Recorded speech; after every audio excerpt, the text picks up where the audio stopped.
Hai Studymates, kembali lagi bersama your study partner, Let's Study. Pada video kali ini, kita akan belajar salah satu subtopik dari subtes PKPM, yaitu tentang Pitagoras, di mana submateri yang akan kita bahas nantinya mulai dari teorema Pitagoras, triple Pitagoras, hingga penggunaan Pitagoras pada kehidupan sehari-hari. Bahan pembelajaran ini dibiayai oleh CSR PT Infomedia Nusantara. Nah, sebelum kita mulai, aku mau memperkenalkan diri dulu nih sebagai tutor yang bakal menemani teman-teman semua di beberapa menit ke depan. Perkenalkan, nama aku Sabrina. Saat ini aku sedang menjalani kuliah di Universitas Indonesia jurusan akuntansi angkatan 2023. Which is baru tahun lalu banget nih aku jadi maba. Nah, sama seperti studymates yang lagi nonton video ini, setahun yang lalu aku juga lagi berjuang di jalur SNBT. Dan ini skor UTBK aku yang berhasil aku raih tahun lalu. Nah, dengan skill yang aku punya dan skor yang aku dapat ini, aku berharap aku bisa membantu para studymates kalian yang lagi mempersiapkan diri di jalur SNBT. Oke deh, tanpa berlama-lama lagi, kita langsung aja masuk ke submateri yang pertama, yaitu tentang teorema Pitagoras. Sebenarnya kita udah belajar Pitagoras kan dari kelas 8 SMP ya. Jadi, teman-teman di sini pasti udah gak asing lagi sama bunyi dari teorema Pitagoras, yaitu kuadrat sisi miring segitiga siku-siku sama dengan penjumlahan dari kuadrat kedua sisi yang lain. Kalau diubah ke dalam bentuk matematis, kita dapat persamaan C kuadrat sama dengan A kuadrat plus B kuadrat, di mana C sebagai sisi miring segitiga, lalu A dan B sebagai kedua sisi yang lain. Entah itu A sebagai tinggi dan B sebagai alas, atau sebaliknya A sebagai alas dan B sebagai tinggi gitu. Nah, dari rumus dasar C kuadrat sama dengan A kuadrat plus B kuadrat tadi, kita bisa pecahkan menjadi 6 rumus yang penggunaannya tergantung dari apa yang ditanya soal. Jadi soal itu nggak selalu nanya nilai C, melainkan bisa jadi yang ditanya nilai A atau B-nya. Nah, jika yang ditanya nilai A atau B, sebenarnya kita nggak perlu hafalin rumus yang ini, cukup berkiblat pada rumus yang dasarnya aja, si C kuadrat sama dengan A kuadrat plus B kuadrat ini, baru deh tinggal diubah-ubah aja bentuknya. Misalnya yang ditanya nilai A-nya, ya udah tinggal kita pindah ruasin aja si B kuadrat ini, kan nanti bentuknya jadi A kuadrat sama dengan C kuadrat, terus B-nya pindah ruas jadi minus B kuadrat. Tapi ini bentuknya masih A kuadrat. Kalau mau nyari nilai A-nya, kita perlu ngeakarin si C kuadrat min B kuadrat ini. Begitupun dengan nilai B. Ini juga sebenarnya nggak perlu dihafal, cukup dipahami secara konsep aja, yaitu pembuktian rumus Pitagoras. Salah satu cara ngebuktiin rumus Pitagoras yang tadi yaitu dengan cara berikut. Jadi misal di sini ada satu persegi besar dengan panjang sisi A plus B. Dan di dalam persegi tersebut terdapat persegi yang lebih kecil dengan panjang sisi C dan 4 segitiga siku-siku yang kongruen. Kalau kita mau cari luas dari persegi yang besar ini, kita bakal dapat persamaan berikut, yaitu luas persegi yang besar sama dengan luas persegi kecil ditambah 4 kali luas segitiga ABC. Nah, kalau diubah ke bentuk matematis, luas persegi itu kan rumusnya sisi dikali sisi. Jadi luas persegi yang besar ini kita tulis sebagai kurung A plus B kuadrat, karena sisinya A plus B kan tadi. Nah, sama dengan luas persegi yang kecil, kita tulis dengan C kuadrat, karena sisinya di sini disimbolkan dengan huruf C gitu. Terus gimana dengan luas segitiga? Nah, rumus luas segitiga itu kan setengah alas kali tinggi ya. Nah, di sini misal kita lihat segitiga yang ini aja nih. Di sini alasnya B, tingginya A. Tapi di sini alasnya A, tingginya B. Ya udah nggak masalah sih, karena si panjang A yang ini kan sama dengan yang ini. Karena segitiga kan kongruen ya, keempat segitiga ini kan kongruen. Jadi rumusnya disamain aja, setengah A kali B dikali 4, karena banyak segitiganya ada 4 gitu. Nah, belum selesai sampai di situ, ini kita tulis ulang rumus yang ada di slide sebelumnya. Ya udah, tinggal kita selesain aja deh. Kita selesain yang di dalam kurung dulu ya. A plus B kuadrat, ini kalau diselesain jadi bentuknya jadi seperti ini. Sedangkan yang ini kita coret aja 4 sama 2-nya jadi 2A kali B, yaitu 2AB. Jadi yang ini. Nah, udah begini, di kedua ruas kan sama-sama ada 2AB ya. Udah gitu tandanya sama-sama positif, jadi bisa kita coret. Nah, Yang tersisa apa? Yang tersisa ya ini, A kuadrat plus B kuadrat sama dengan C kuadrat. Yang mana persamaan ini merupakan rumus dari teorema Pitagoras. Jadi, rumus ini approve ya, terbukti. Nah, di sini ada contoh soal yang masih sederhana banget, di mana kita disuruh nyari nilai X yang merupakan sisi miring dari segitiga ini. Nah, tadi gimana cara nyari sisi miring? Kita cukup pakai rumus yang basic banget nih, yang si C kuadrat sama dengan A kuadrat plus B kuadrat. Ini nggak perlu kita ubah-ubah formasinya, karena yang ditanya itu sisi miringnya. Nah, pertama kita cari tahu dulu nih nilai si A sama si B-nya yang merupakan alas sama tingginya. Di sini udah tertulis panjang sisi alasnya itu 8 satuan. Coba kita buktiin ya, 1, 2, 3, 4, 5, 6, 7, 8. Jadi benar di sisi alasnya itu ada 8 satuan, lalu tingginya ada 1, 2, 3, 4, 5, 6, ada 6 satuan. Ini ya, kita pakai rumus yang ini. Terus udah deh, tinggal kita masukin aja si A sama si B-nya. Tadi kan alasnya 8 satuan, tingginya 6 satuan. Dapat hasilnya 100, tapi 100 ini masih dalam bentuk C kuadrat. Kalau mau diubah jadi C, harus kita akarin, jadi akar 100 sama dengan 10. Maka nilai X sama dengan C sama dengan 10 satuan. Untuk materi selanjutnya yaitu tentang triple Pitagoras. Sederhananya, triple Pitagoras itu terdiri dari 3 bilangan asli yang memenuhi teorema Pitagoras, di mana angka yang paling besar, jika dikuadratkan hasilnya akan sama dengan jumlah kuadrat 2 angka yang lain. Jadi angka yang paling besar itu bisa dibilang panjang sisi miring segitiga, sementara 2 angka lainnya sebagai alas dan tinggi segitiga siku-siku. Kita ambil contoh kombinasi angka yang paling kecil, yaitu 3, 4, dan 5. Di sini aku mau membuktikan bahwa 3, 4, dan 5 itu termasuk triple Pitagoras, yaitu mereka itu memenuhi teorema Pitagoras. Caranya, kita masukkan 3, 4, dan 5 ini ke persamaan C kuadrat sama dengan A kuadrat plus B kuadrat, di mana 5 itu kan bilangan terbesarnya ya. Jadi 5 itu kita masukkan ke C, terus 3 dan 4 itu kita masukkan ke A dan B. Jadi 5 kuadrat sama dengan 3 kuadrat plus 4 kuadrat. Kita mau membuktikan nih, persamaannya itu benar atau enggak. 5 kuadrat itu kan 25 ya. Sorry banget kalau ininya berantakan. 25 sama dengan 3 kuadrat itu 9, ditambah 4 kuadrat itu 16. Nah, 9 tambah 16 itu kan 25. Jadi, kita bisa buktikan bahwa 3, 4, dan 5 itu memenuhi teorema Pitagoras. Begitupun tipe yang kedua, tipe 3, tipe 4, dan tipe 5, tanpa kita buktikan, semuanya ini memenuhi teorema Pitagoras gitu. Jadi, kalau bisa, kita hafalin aja nih yang baris pertama dari setiap tipe ini. Kenapa perlu dihafalin? Karena dengan menghafal kombinasi-kombinasi triple Pitagoras ini, kita tuh nggak perlu capek-capek ngitung pakai rumus yang C kuadrat sama dengan A kuadrat plus B kuadrat ini, terutama kalau bilangan yang diketahui itu bilangan yang cukup besar. Ini aku ambil contoh misalnya bilangan yang cukup besar yang ini ya. Ini aku ambil contoh dari kombinasi 3 angka yang ini, misalnya yang diketahui itu cuman yang 96 sama 100. 28 itu yang ditanya. Jadi, misalnya diketahui sisi miring segitiga panjangnya 100 cm dan alasnya itu 96, terus ditanya tingginya berapa gitu. Nah, kalau kita selesaikan pakai rumus yang C kuadrat sama dengan A kuadrat plus B kuadrat, itu kan jadinya kayak gini ya. 28 ini kita anggap sebagai A lah ya. A kuadrat, kita mau cari si A kuadrat. A kuadrat sama dengan C kuadrat, di mana C di sini adalah 100 kuadrat dikurang B kuadrat, yaitu 96 kuadrat. Kalau kita selesaikan pakai cara yang ini, maka akan menghasilkan angka yang sangat besar dan akan makan waktu yang lama gitu untuk kita mengalihkan 96 dengan 96. Kalau 100 kali 100 kan tinggal kita tambah nolnya.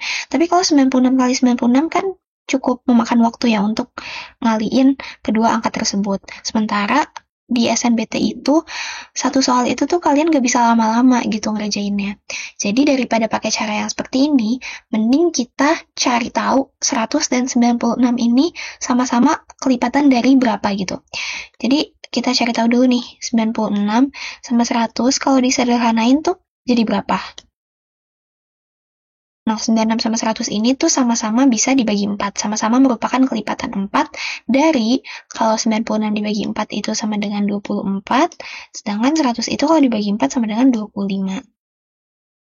Nah, kalau kalian udah hafal setiap tipe dari triple Pythagoras ini, kalian pasti bakal langsung ngeh kalau 24 dan 25 itu angka pelengkapnya adalah 7. Nih, di tipe yang ketiga. Terus gimana kalau kita udah inget kalau angka pelengkapnya itu adalah 7? Nah, 7 ini kita tinggal kali sama 96 kan kelipatan 4 dari 24. Begitupun 100 merupakan kelipatan 4 dari 25. Jadi 96 sama 100 ini sama-sama dibagi 4 gitu. Maka 7 ini tinggal kita kali 4 aja. 7 kali 4 sama dengan 28. Ini sesuai ya sama ini. Jadi dengan cara seperti ini, kita akan jauh menghemat waktu dibanding pakai cara manual kayak gini, gitu. Nah, ini ada contoh soal yang menggunakan triple Pythagoras.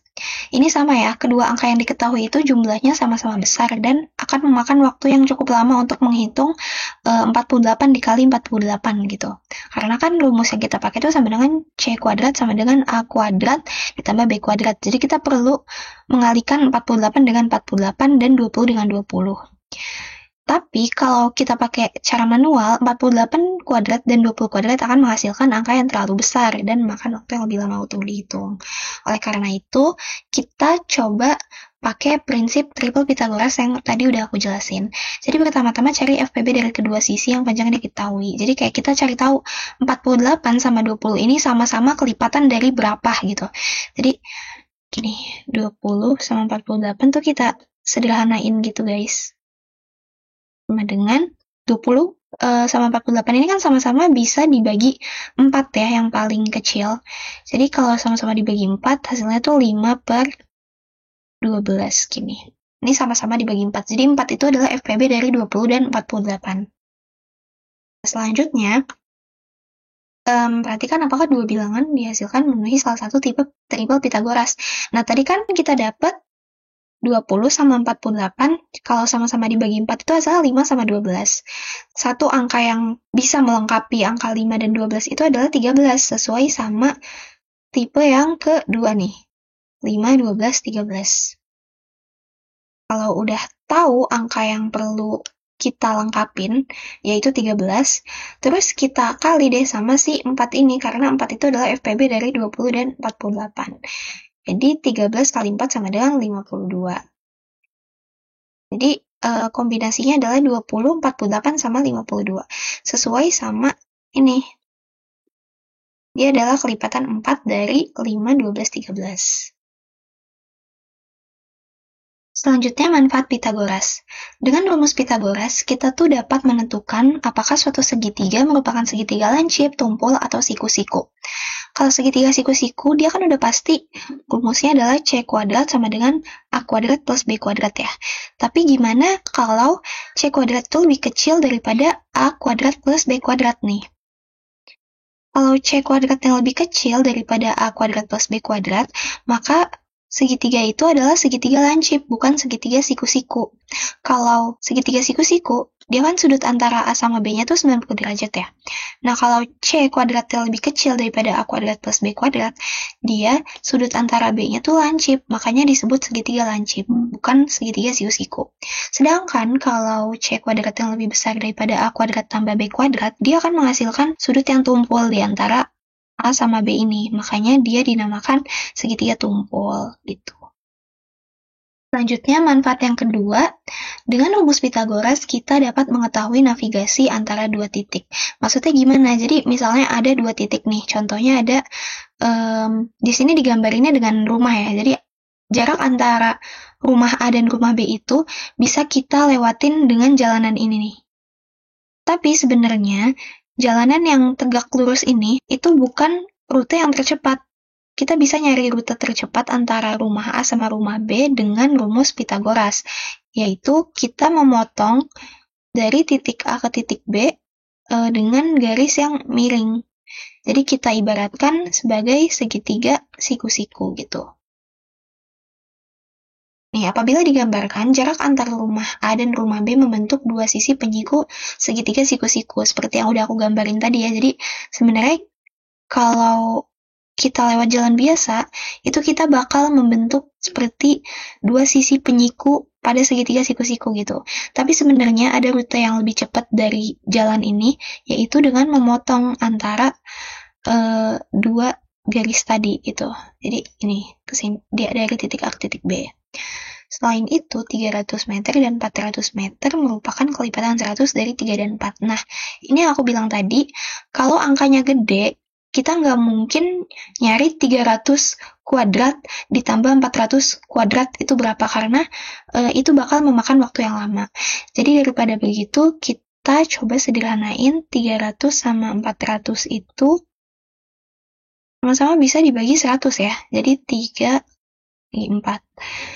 Nah, kalau kalian ingat, 3 sama 4 itu tadi adalah tipe yang pertama banget yang aku kasih lihat di tabel tadi. Nih, 3, 4, 5. Yang mana berarti angka pelengkapnya itu adalah 5. Jadi, sisi miring ini bisa dibilang 5 dikali sama 300 sama 400 ini merupakan kelipatan berapa dari 3/4, yaitu 100. Jadi 5 dikali 100. Nih ya, 5 itu deret ketiga triple Pitagoras 345, dan 100 itu adalah FPB dari 300 dan 400. Makanya dikali sama 100 gitu. 5 dikali 100 sama dengan 500 meter.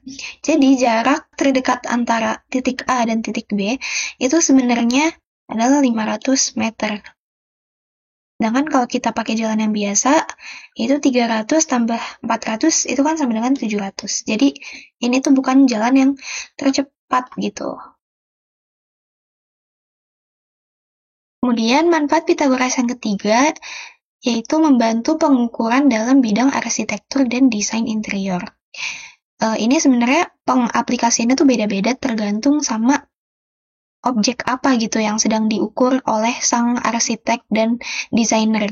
Di sini contohnya seorang arsitek ingin membangun atap rumah berbentuk segitiga sama kaki dengan panjang alas 24 meter dan panjang tinggi 5 meter. Jadi ini tuh tinggi segitiganya nih. Tinggi dari sini ke sini. Terus kalau dari sini ke sini itu sama dengan 24 meter.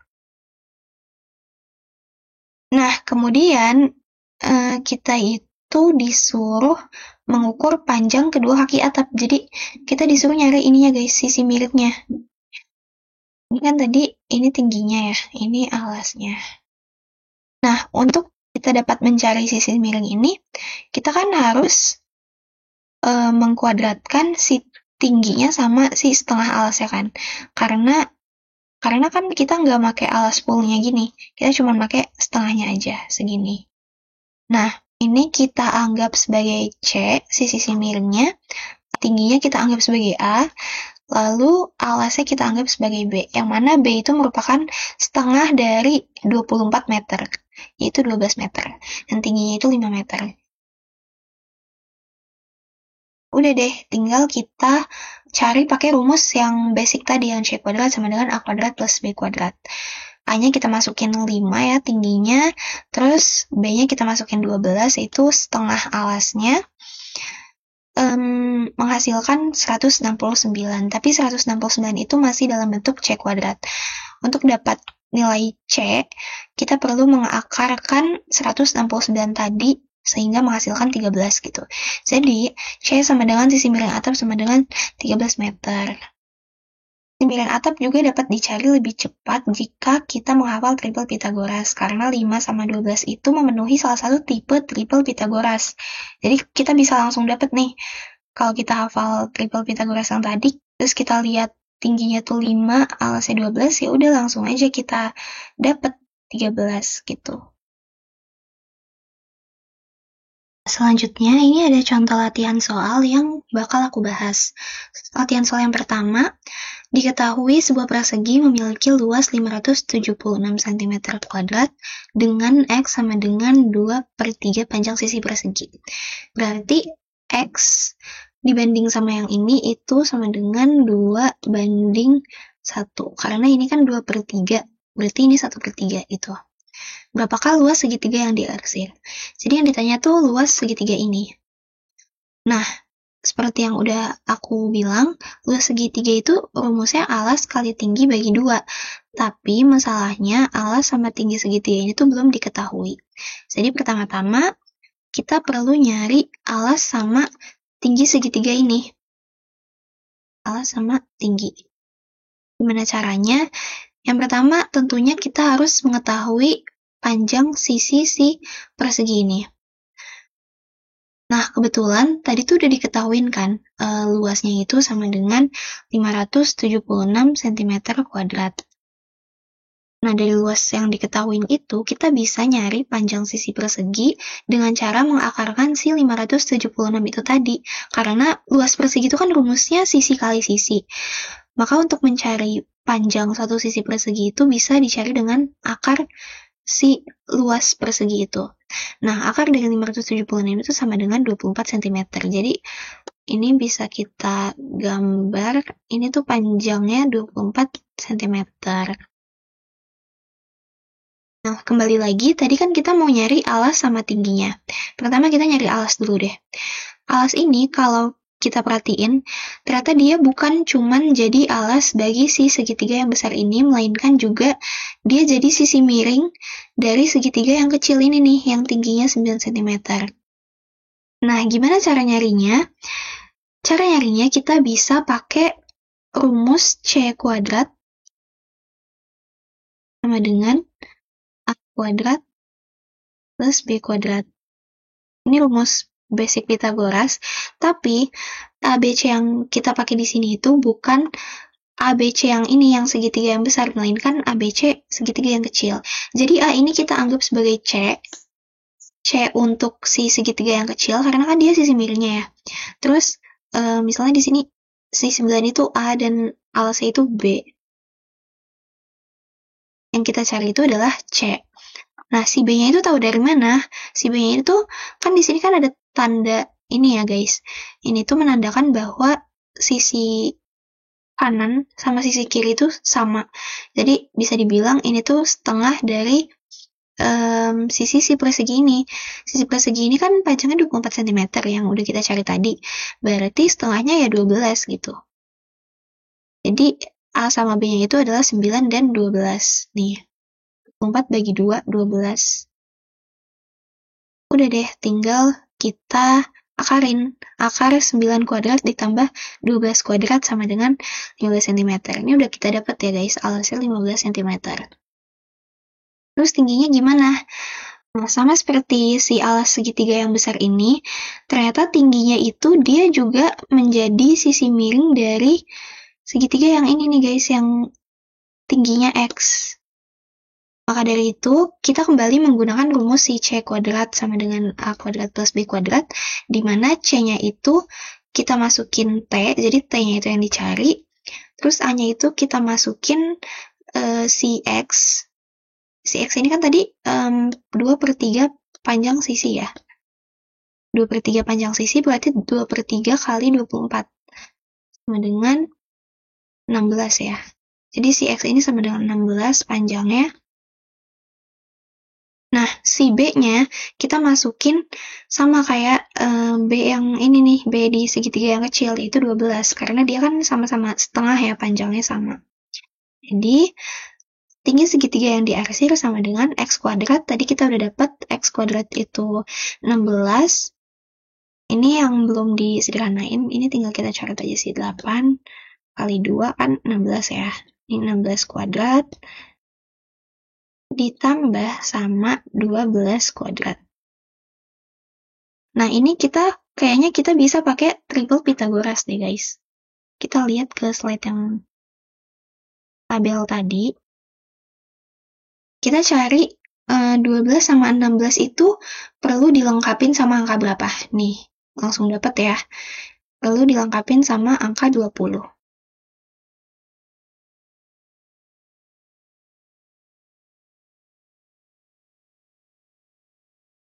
Jadi 16 kuadrat tambah 12 kuadrat itu sama dengan 20.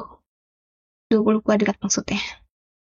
Jadi tinggi segitiga yang diarsir ini adalah 20 nih.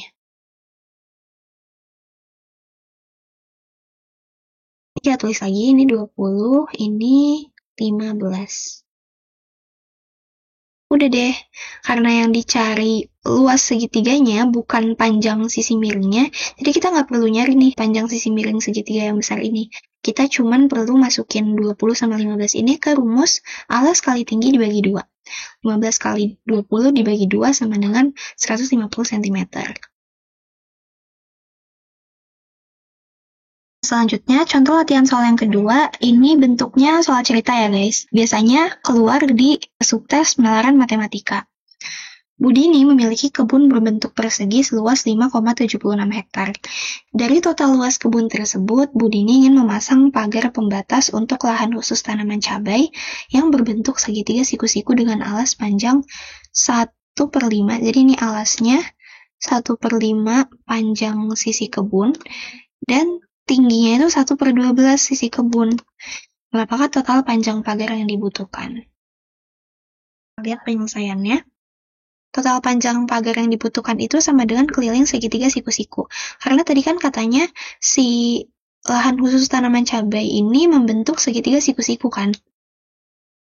Terus dia pengen masangin pagar di sekelilingnya gitu. Berarti total panjang pagar yang dibutuhkan itu sama dengan keliling dari segitiga siku-siku. Untuk mendapat si panjang tiap sisi segitiga siku-siku ini kan, nih ini lahannya nih. Wait, aku gambar ulang.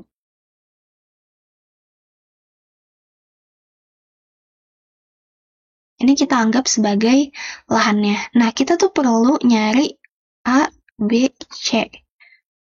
Karena kita perlu kelilingnya, jadi kita perlu nyari satu-satu nih, panjang sisi segitiga ini. Gimana caranya? Pertama-tama, kita udah dapat luas kebunnya itu 5,76 hektar. Yang dimana kalau diubah ke dalam meter itu 57.600 meter kuadrat. Nah, tadi dari soal kita tahu bahwa alas segitiga siku-siku itu 1/5 panjang sisi kebun. Jadi ini alasnya itu 1/5 kali sisi ya. Ini sisinya aku simbolin sebagai S aja, sedangkan tingginya itu sepanjang 1/12. 1/12 kali S. Nah, kita tahu dari mana si S ini? Ya, si S ini lagi-lagi kita perlu ngeakarin luas kebunnya. Jadi akar dari 57.600 itu sama dengan 240 meter. Habis itu, ya udah deh, kita cari alas sama tinggi si lahan untuk tanaman cabai ini. Alasnya itu katanya kan tadi 1/5 S ya, 1/5 sisinya. Berarti 1/5 kali 240, ini alasnya dapat 48 meter, sedangkan tingginya itu 20 meter dari si 1/12 dikali 240. 20 ya. Nah, tadi sebelum ini kita udah sempat bahas soal di mana ada dua angka yang diketahui itu 20 sama 48. Dan kita tinggal nyari si C-nya ini, yang mana merupakan sisi miring. Nah, di sini kita tinggal nyari angka yang melengkapi 20 sama 48, karena 20 sama 48 ini tadi termasuk triple Pythagoras. Ini cara manual kalau kita mau pakai yang C kuadrat sama dengan A kuadrat plus B kuadrat, tapi di sini aku mau coba pakai cara yang triple Pythagoras ya. 20/48. 20 sama 48 itu sama-sama bisa dibagi 4 ya. 20 dibagi 4, 5. 48 dibagi 4, 12. Nah, tadi berapa angka yang melengkapi 5 sama 12? Angka yang melengkapi 5 sama 12 itu harusnya 13. Nah, 13 kita kali sama 4. Karena 20 sama 48 itu merupakan kelipatan 4 dari 5 sama 12. 13 dikali 4 itu sama dengan 52. Jadi hasilnya tuh bakal sama dengan hasil yang dihasilkan dari cara manual, cara yang pakai rumus gitu.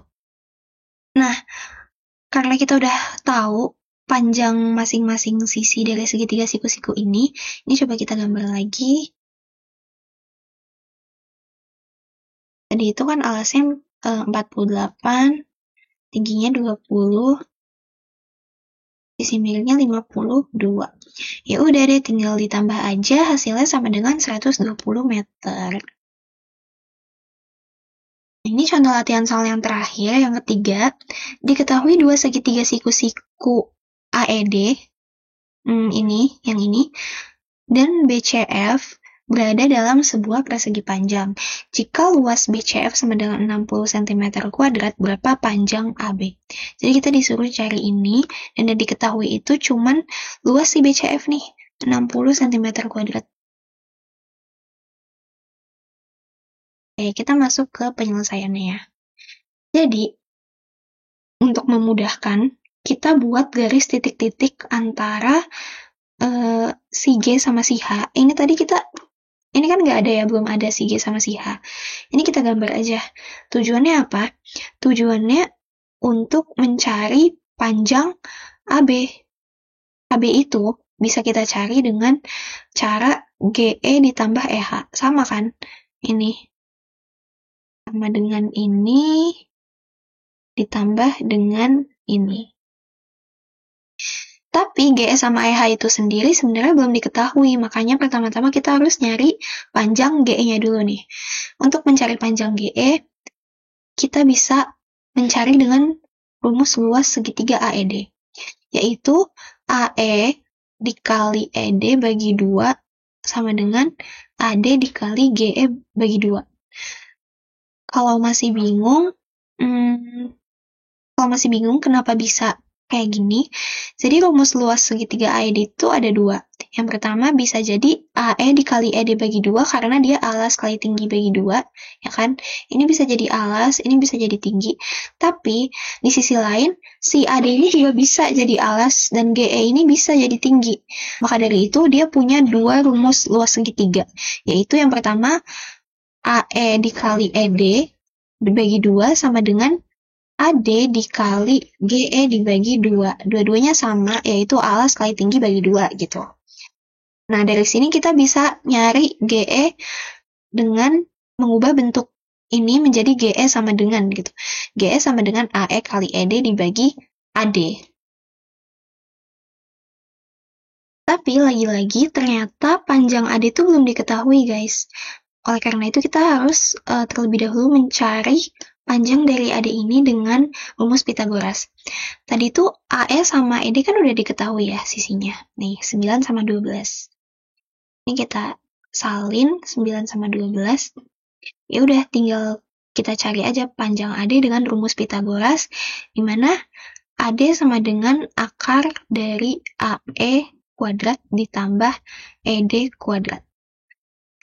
Maaf guys, ini kayaknya typo. Ini seharusnya akarnya nggak nyampe sini ya. Jadi karena AD ini adalah sisi miring si segitiga, maka AD sama dengan akar dari AE kuadrat ditambah ED kuadrat. 9 kuadrat ditambah 12 kuadrat diakarin sama dengan 15. Jadi AD ini kita dapat 15.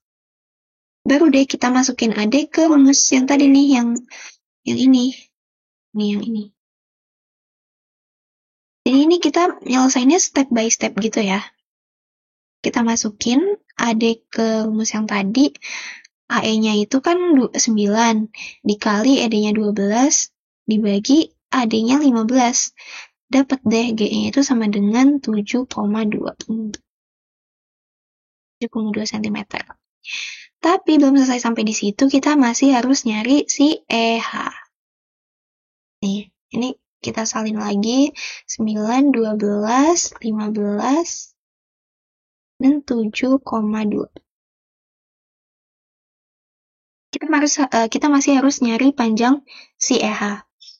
Gimana caranya? Untuk mencari panjang EH, kita dapat memanfaatkan kesebangunan antara BHE, ini segitiga BHE, dengan BCF, segitiga BCF. Jadi sebenarnya segitiga BHE dengan segitiga BCF itu tuh sebangun, guys. Sebangun itu berarti sudut-sudutnya itu sama besar gitu. Jadi ini kan sama-sama 90 derajat. Sudut B sama dengan sudut B, sudut E sama dengan sudut F. Tapi yang kita bandingkan di sini tuh bukan sudut, melainkan sisinya. Jadi sisi EH dia kan berperan sebagai tinggi dari segitiga siku-siku BHE. Nah, dia itu dibandingkan dengan CF yang mana merupakan tinggi dari segitiga BCF gitu. Jadi tinggi banding tinggi, alas dibanding dengan alas. Ini BH ini alas, BC juga alas gitu. Jadi EH per CF sama dengan BH per BC. Nah, di sini kita bisa dapat panjang EH. Ini kurang EH. EH sama dengan BH kali CF bagi BC. Tapi lagi-lagi panjang CF dan BH-nya tuh belum diketahui, guys. Jadi cari terlebih dahulu keduanya. Nah, gimana cara nyari CF dan BH? Pertama-tama kita nyari CF dulu ya. Jadi CF ini bisa kita ketahuin dengan memanfaatkan luas segitiga BCF yang tadi udah diketahui di soal, yaitu 60.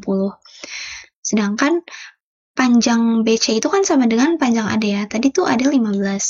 Berarti BC juga 15. Nah, makanya kita bisa tahu si CF karena BC-nya udah diketahuin. Dan luasnya udah diketahuin juga. Jadi tinggal kita ubah bentuknya. Jadi CF sama dengan 60 dikali 2 dibagi BC. Hasilnya adalah 8. Jadi CF ini adalah 8 cm.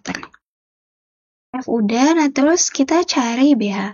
Untuk mencari BH yang bernilai sama dengan AG, lagi-lagi manfaatkan kesebangunan antara AEG dan AED.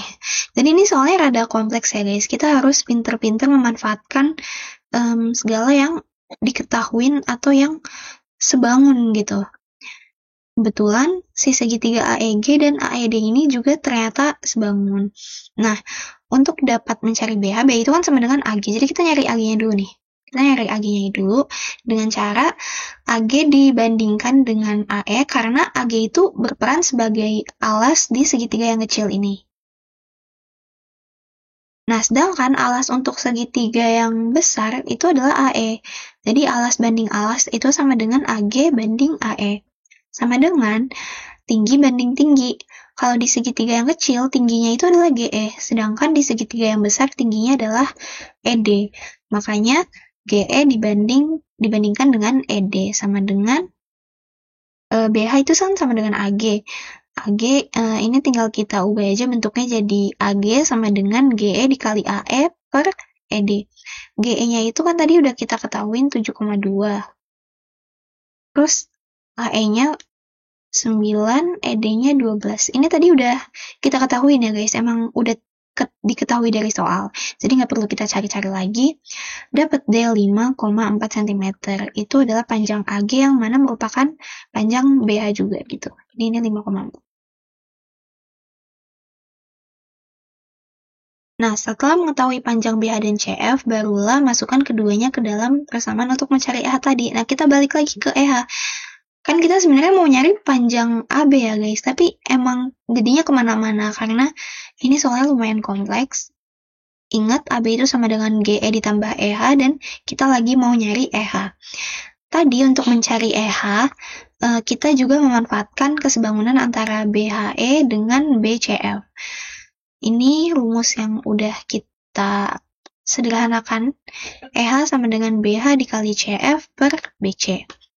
Tadi kan BH sama CF udah diketahui 5,4 ini 5,4 sama 8 dibagi sama 15 itu si BC-nya. Ini panjang ini 15. BC sama AD sama lah ya. 15. Udah dia dapat 2,88 cm. Nah, karena yang ditanya itu sebenarnya AB, berarti kita tinggal menjumlahkan si GE sama si EH yang udah kita cari tadi. Jadi tinggal 7,2 ditambah 2,88 sama dengan 10,08 cm. Akhirnya ya guys ketemu setelah melalui langkah-langkah yang sangat kompleks. Nih.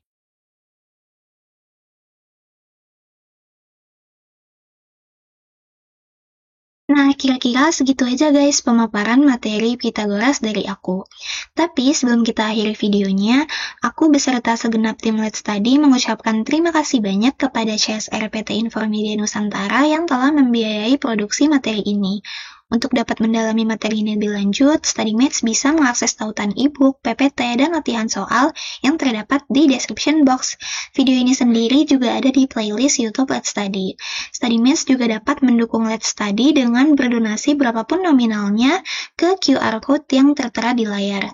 Selain donasi dalam bentuk uang, StudyMates dapat membantu kami dengan cara like, subscribe, dan follow akun-akun sosial media Let's Study @letsstudy_ptn, baik di Instagram, TikTok, dan X. Oke, sekian dari aku. Thank you for watching. See you in the next video.